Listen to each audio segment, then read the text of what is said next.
மோடி வராருனாலே நம்ம ஆளுகளுக்கு வயிற்றுல புளிய கரைக்க ஆரம்பிச்சிடும். ஐயோ இன்னைக்கு என்ன 7:30 கூட்ட போறாரோ, அவர் 5:30 வந்தாலும் சரி 8:30 வந்தாலும் சரி, என்ன நேரத்துக்கு வந்தாலும் 7:30 தான் இல்லையா? என்ன சொன்னாருன்னா ரொம்ப அற்புதமா ஒரு விஷயத்த சொன்னாரு. நாங்க வரியை குறைச்சிருக்கோம், வரியை குறைச்சதுனால இந்த நாட்டு மக்கள் 2.5 லட்சம் கோடி ரூபாயை சேவ் பண்ண போறாங்க. எவ்வளோ? 2.5 லட்சம் கோடி. உடனே இங்க இருக்கிற சங்கிகள்லாம் பார், 2.5 லட்சம் கோடியை கொடுத்துட்டார், 2.5 லட்சம் கோடியை கொடுத்துட்டார். இது அந்த 15 லட்சம் ரூபாய் கதை. ஆனா உண்மை என்ன தெரியுமா? நாட்டில் இருக்கக்கூடிய 146 கோடி மக்களும் ஒரு ஆண்டுக்கு 2.5 லட்சம் கோடியை மிச்சப்படுத்துறாங்க. அப்படின்னா என்ன அர்த்தம்? ஒரு வருஷத்துக்கு 1712 ரூபாயை ஒவ்வொருத்தனும் மிச்சப்படுத்துறான். ஒரு நாளைக்கு, ஒரு மாசத்துக்கு 149 ரூபாயை ஒவ்வொருத்தனும் மிச்சப்படுத்துறான். ஒரு நாளைக்கு கணக்கு பார்த்தோம்னா 4 ரூபாய் 75 பைசா. டீ வாங்க முடியுமா? ஒரு வரிக்கு வாங்கி திங்க முடியுமா? அதாவது சிக்னல்ல பிச்சை எடுப்பாங்க, இப்ப நம்ம ஊர்ல எல்லாம் குறைஞ்சு போச்சு. ரா பிச்சை வருவாங்க, அதெல்லாம் இல்லாம போயிடுச்சு இல்லையா? அப்படி ரா பிச்சை வந்த காலத்துல, சிக்னல்ல பெக்கிங் பண்ற பிச்சை எடுக்கிற காலத்துல 4 ரூபாய் 75 பைசாவை போட்டா இந்தா நாச்சு நீயே வச்சுக்க அப்படின்ட்டு அவன் கிளம்பி போயிடுவான். அதை கொடுத்துட்டு என் போட்டோவை 8x 8 சைஸ்ல போஸ்டர் அடிச்சு எல்லா மளிகை கடை வாசல்லையும் ஒட்டுன்னு மோடி சொல்றாரு. இந்த 4 ரூபாய் 75 பைசாலையும் 2 ரூபாய் 35 காசு தமிழ்நாட்டு முதலமைச்சர் கொடுக்கிறது. போடுறது பிச்சை, அதுல பாதி நாங்க. ஆனா போஸ்டர் ஒட்டிக்கிறது மோடி மோடி மோடி. இந்த அயோக்கியத்தனத்திற்கு எதிராக தமிழ்நாட்டை குரல் எழுப்ப வேண்டும் என்பதற்காக திரட்டப்பட்ட கூட்டம் தான் ஓரணியில் தமிழ்நாடு. நம்ம ஊர்ல எதை வேணாலும் மன்னிப்பாங்கக்கா, பிள்ளைக்கு சோறு கூட போடாம இருப்பாங்க வறுமையினால. ஆனா பள்ளிக்கூடத்துக்கு மட்டும் அனுப்பாம இருக்கவே மாட்டாங்க. நாளைக்கு காலாண்டு பரீட்சை வேற நடக்குதுன்னு நினைக்கிறேன். காலாண்டு பரீட்சை நடந்தா 100 டிகிரி காய்ச்சல் அடிச்சாலும் பிள்ளைய கொண்டு போய் கட்டி போட்டாது பள்ளிக்கூடத்தில் விட்டு வந்துருவாங்க. என்ன வீட்டுக்கு வந்து அழுவாங்க, அது வேற. ஐயோ காய்ச்சலோட என் புள்ள ஸ்கூலுக்கு போயிருக்கே, அழுகிறது வீட்டுல. ஆனா காய்ச்சல் அடிச்சாலும் பரீட்சைக்கு போடான்னு விரட்டி விடுறோம்ல. கல்விக்கு அவ்வளவு முக்கியத்துவம் கொடுக்கக்கூடிய மண் தமிழ்நாடு. அந்த மண்ணுல வந்து நீ சோத்துல கை வச்சா மன்னிச்சிருவாங்க, எங்க நிதியில கண் வைச்சா மன்னிச்சிருவாங்க. தமிழ்நாட்டு மக்களின் கல்வியில் கை வைத்த எவனையும் தமிழ்நாடு மன்னித்தது கிடையாது. அந்த கல்விக்கு சேர வேண்டிய 2150 கோடி ரூபாயை பறித்து வைத்துக் கொண்டு நீ இந்திய ஏத்துக்க, நான் கல்வி நிதி கொடுக்கிறேன் அப்படின்னு கூச்சம் இல்லாம மிரட்டுகிறார் மோடி. இதுக்கு பேர் வழிப்பறி கொள்ளை. என்னது வழிப்பறி கொள்ளை? இன்னும் வெளிப்படையா சொல்றேன், தமிழ்நாட்டுக்கு நாம கொடுத்த வரி பணத்திலிருந்து சாப்பாடு கேட்கிறோம். என்ன கேட்கிறோம்? சாப்பாடு கேட்கிறோம். மோடி என்ன சொல்றாரு? தம்பி சாப்பாடுலாம் போடுறேன், 1 பவுல் இல்ல 2 பவுல் சோறு போடுறேன், இந்த ஒரே ஒரு பாட்டில் மட்டும் விஷத்தை குடிச்சிட்டு போடுறேன் அப்படிங்கிறார்.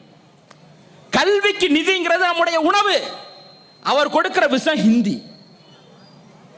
கல்விக்கு நிதி வேணுங்கிறதுக்காக விஷத்தை குடிக்க முடியுமா? முடியாது. இல்ல குடிக்க முடியாது. நீ 2000 கோடி இல்ல 10,000 கோடி கொடுத்தாலும் தமிழ்நாடு ஹிந்தியை ஏற்றுக்கொள்ளாது என்று சொல்லுவதற்கு பெயர் தான் தமிழ்நாட்டை தலைகுனிய விடமாட்டேன் அப்படிங்கிற முழக்கம். நீங்க திருப்பி பேசுவோம், இந்த நிதி பிரச்சனைக்கே வருவோம். இங்க வந்து ஒரு அச்சய பாத்திரத்தை இமேஜின் பண்ணிக்கங்க. ஒரு அச்சய பாத்திரம். இந்த அச்சய பாத்திரத்தை கொண்டு வந்து இங்க வச்சு மதியண்ணன் கையில ஒரே 1 ரூபாயை கொடுத்து அதுல போடுங்கன்னு சொல்றோம். நல்லா புரிஞ்சுக்க, 1 ரூபா தான் போடணும்னா அதுக்கு மேல போடக்கூடாது. அவருக்கு 1 ரூபாலாம் வராது, கட்டுக்கட்டா தான் வரும். 1 ரூபாயை எடுத்து போட்டோம்னா அது எவ்வளவு கொடுக்கும்? 4 ரூபா கொடுக்கும். நல்லா கவனிங்க, 1 ரூபா போட்டா அது 4 ரூபா திருப்பி கொடுக்கும். இப்ப மோடி வந்து அண்ணன் எடுத்துக்கிட்டா அப்படின்ட்டு 1 ரூபாயை எடுத்து பீகாருக்கு, 1 ரூபாயை எடுத்து குஜராத்துக்கு, 1 ரூபாயை எடுத்து உத்தரப்பிரதேசத்துக்கு கொடுத்துட்டு போனா போது 1 ரூபாயை நீ வச்சுக்கன்னு கொடுத்துறாரு தமிழ்நாட்டுக்கு. அந்த 1 ரூபாயை திருப்பி போடுறோம், 4 ரூபா வருது. திருப்பி போடுறோம், 4 ரூபா வருது. திருப்பி போடுறோம், 4 ரூபா வருது. இப்படி 3 ரூபாயை எடுத்துட்டு 1 ரூபாயை விட்டா நாம உற்பத்தி பண்ணிக்கிட்டே இருப்போம். இதுதான் காலங்காலமா நடந்துச்சு. இப்ப மோடி என்ன பண்றாரு? உனக்கு எதுக்கு 1 ரூபா, அதையும் எடுத்து ஒடிசாவுக்கு கொடுத்துறாரு. இப்ப நம்ம கையில என்ன இல்ல? 1 ரூபா கூட இல்ல. போட்டாதானே 4 ரூபாயா வரும். 1 ரூபாயை நான் போட்டாதானே 4 ரூபாயா வெளில வரும். 1 ரூபா போட என்கிட்ட காசு இல்லைன்னா வராது.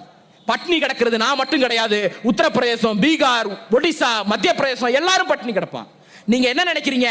தமிழ்நாட்டை நிதியை முடக்கி தமிழ்நாட்டு வளர்ச்சியை முடக்கிட்டோம்னா தமிழ்நாடு வீணா போயிடும் நினைக்கிறீங்க? குறித்து வைத்துக் கொள்ளுங்கள். தமிழ்நாடு வீணாக போனால், தமிழ்நாடு வளராமல் போனால், தமிழ்நாடு சோறு போடுகிற பீகாரும் உத்தரப்பிரதேசமும் மத்திய பிரதேசமும் பாஜக ஆளக்கூடிய எந்த மாநிலமும் வாழாது. உங்களை வாழ வைக்கிற வள்ளல்களாக தமிழ்நாட்டு மக்கள் இருக்கிறார்கள் இல்லையா?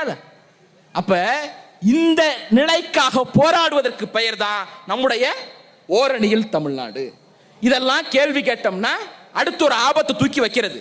பாராளுமன்றத்தில் நாக்க புடுங்குற மாதிரி கேள்வி கேட்டோம்னா இவங்க என்னடா தொடர்ச்சியா தொண கேள்வி கேட்டுட்டே இருக்கிறாங்க. எம்பிக்கள் 40 பேர் இருக்கிறதுனால கேள்வி கேட்கிறான். 40 பேரை 30 பேரா குறைச்சு விடு. என்ன பண்ண? 40 பேரை 30 பேரா குறைச்சு விடு அப்படின்னு ஒரு திட்டத்தை கொண்டு வராரு. எதுக்காக? மக்கள் தொகையை கட்டுப்படுத்தியதால் தமிழ்நாட்டுக்கு தண்டனை, மக்கள் தொகையை கட்டுப்படுத்திய தவறியதால் உத்தரப்பிரதேசம் பீகாருக்கெல்லாம் பரிசு.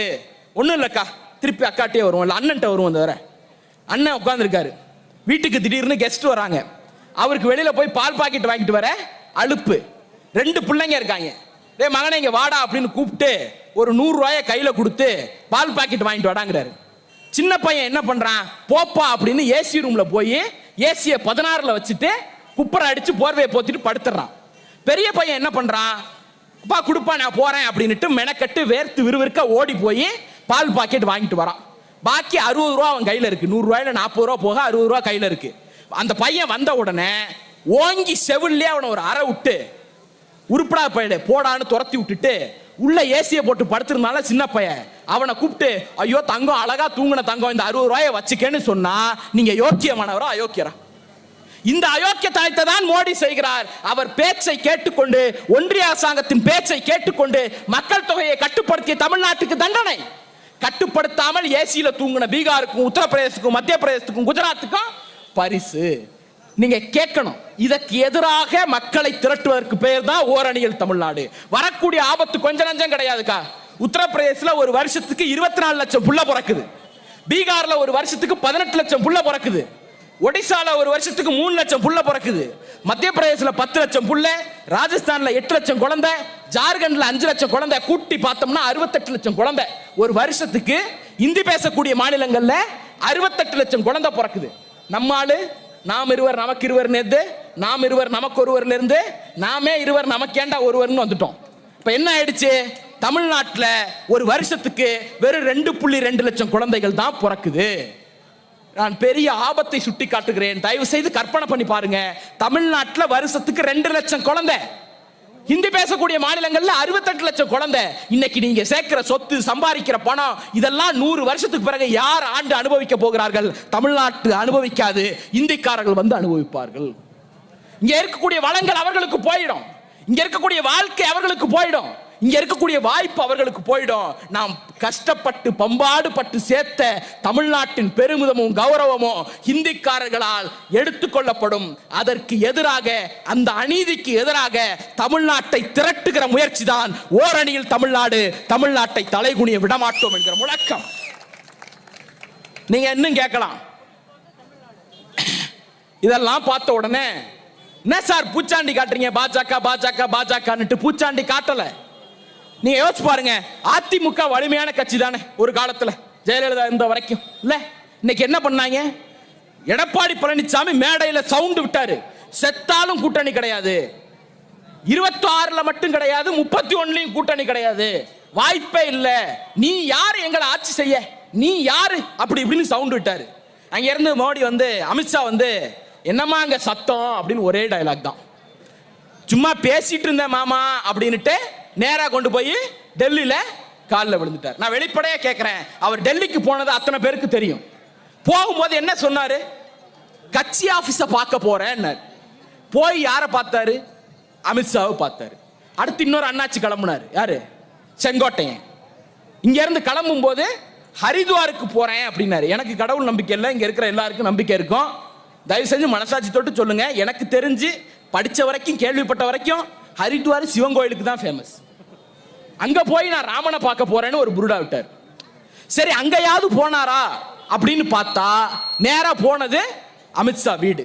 அப்ப அவர்கள் சொல்லுகிற செய்தி ஒன்னே ஒண்ணுதான், அதிமுகவின் குரல் தமிழ்நாட்டை தன்மானமிக்க தமிழன் ஆள வேண்டும் என்பது திராவிட முன்னேற்ற கழகத்தின் குரல். அதுதான் தலைகுனிய விடமாட்டோம் என்கிற முழக்கம்.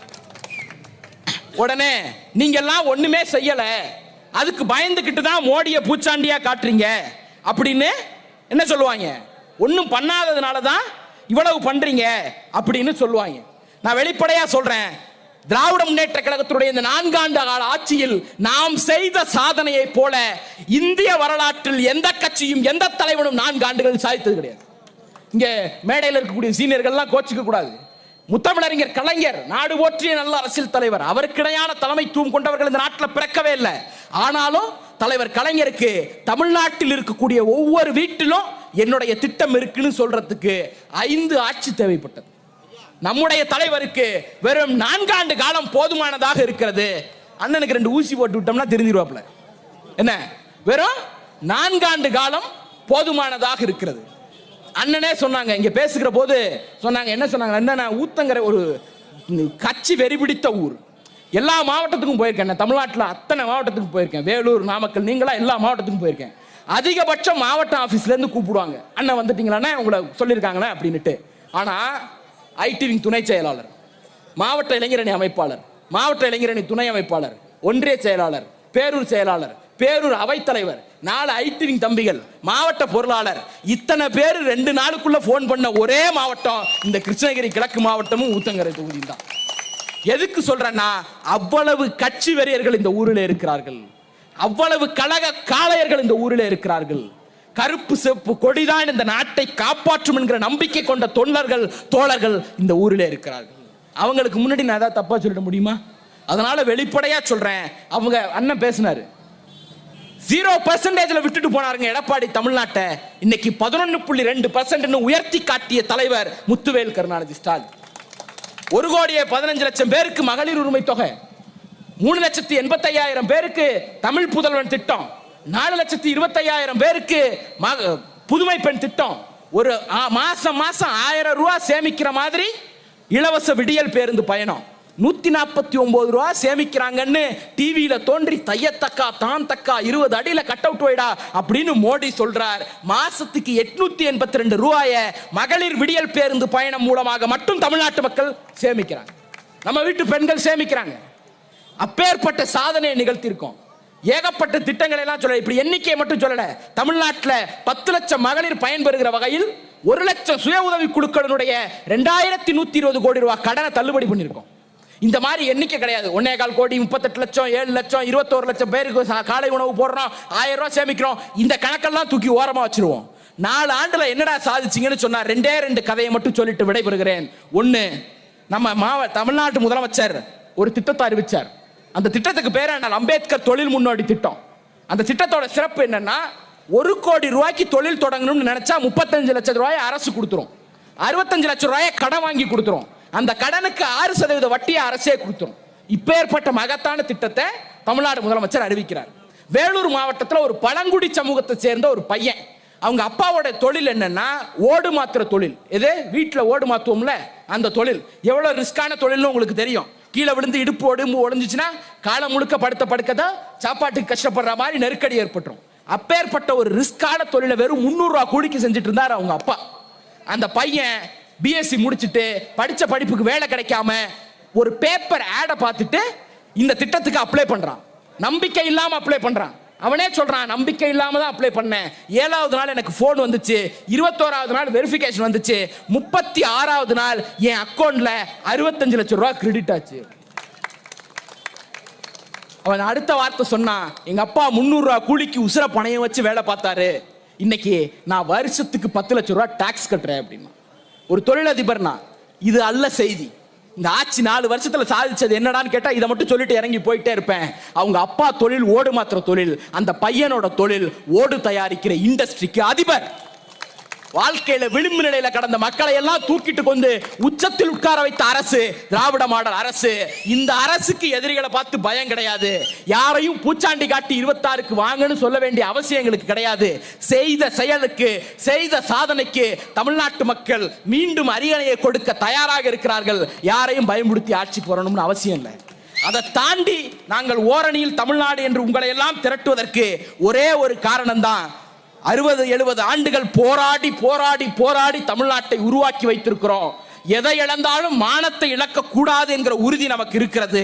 அந்த மானத்தை ஒன்றிய பிஜேபி என்கிற எஜமானிடமிருந்தும் அதிமுக என்கிற அடிமையிடமிருந்தும் காப்பாற்றுவதற்காகத்தான் ஓரணியில் தமிழ்நாட்டை திரட்டுகிறோம். அவங்க 2 பேரும் சேர்ந்துட்டதுனால பயந்துட்டோமான்னா அதெல்லாம் கிடையாது. பிஜேபி ஏடிஎம்கே சேர்ந்தா எங்களுக்கு வசதி. பிஜேபி ஏடிஎம்கேவும் தனித்தனியா இருந்தப்ப ஜெயிச்சுட்டு நாங்க ஆட்சிக்கு வரல, 2 பேரும் சேர்ந்து இருந்தப்ப ஜெயிச்சுட்டு தான் ஆட்சிக்கு வந்திருக்கோம். என்ன? அதனால இந்த பூச்சாண்டி எல்லாம் எங்கள்கிட்ட இல்ல. 26ல தனித்தனியா இருந்தா 2 கட்சிக்கு 2 குழி வெட்டணும். இப்ப 2 பேரும் சேர்ந்து இருக்காங்க, ஒத்த குழியை வெட்டிட்டு எங்க வேலை முடிஞ்சிட்டு கிளம்பிடுவோம். 26க்காக இந்த கூட்டம் அல்ல. நான் மீண்டும் சொல்லுகிறேன், ஆட்சி அதிகாரத்தை கொடுங்க, 26ல ஓட்டு போடுங்க என்று சொல்லுவதற்காக இந்த கூட்டம் கிடையாது. அப்படி கூட்டம் கூட்டணும்னா செய்த சாதனையை சொல்லி கேட்டிருப்போம், அதை மட்டும் சொல்லி செஞ்சிருப்போம், நலத்திட்ட உதவி செஞ்சுட்டு போயிருப்போம். மானம் காக்க வா என்று அழைத்தார் தலைவர். நீங்கள் அத்தனை பேரும் வந்திருக்கிறீர்கள். மானத்தை மீட்டே தீர்வோம். நன்றி, வணக்கம்.